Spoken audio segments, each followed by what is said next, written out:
रवि एक छोटे से कस्बे में रहने वाला लड़का था जिसे किताबें पढ़ने का बहुत शौक था। उसकी माँ हर महीने अपनी थोड़ी सी बचत में से पैसे निकालकर उसे नई किताब खरीद कर देती थी। एक दिन रवि ने एक बड़ी दुकान पर एक सुंदर और मोटी किताब देखी जिसकी कीमत बहुत ज्यादा थी। वह किताब देखकर उसका मन मचल उठा, पर उसकी माँ के पास इतने पैसे नहीं थे कि वह किताब खरीद सके। उसकी माँ ने रवि की इच्छा देखी और वादा किया कि वह जल्द ही उसे वह किताब ला देगी।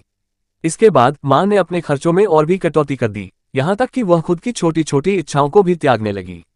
वह दिन रात मेहनत करती रही और कुछ महीनों बाद वह किताब खरीदने के लिए पैसे इकट्ठे कर पाए।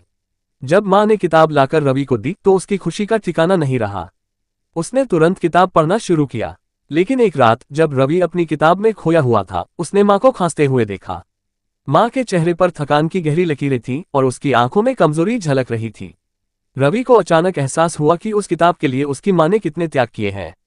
उसने तुरंत किताब को बंद किया और माँ के पास जाकर कहा, माँ, ये किताब तो बाद में भी पढ़ी जा सकती है, पहले मैं आपके साथ समय बिताना चाहता हूँ।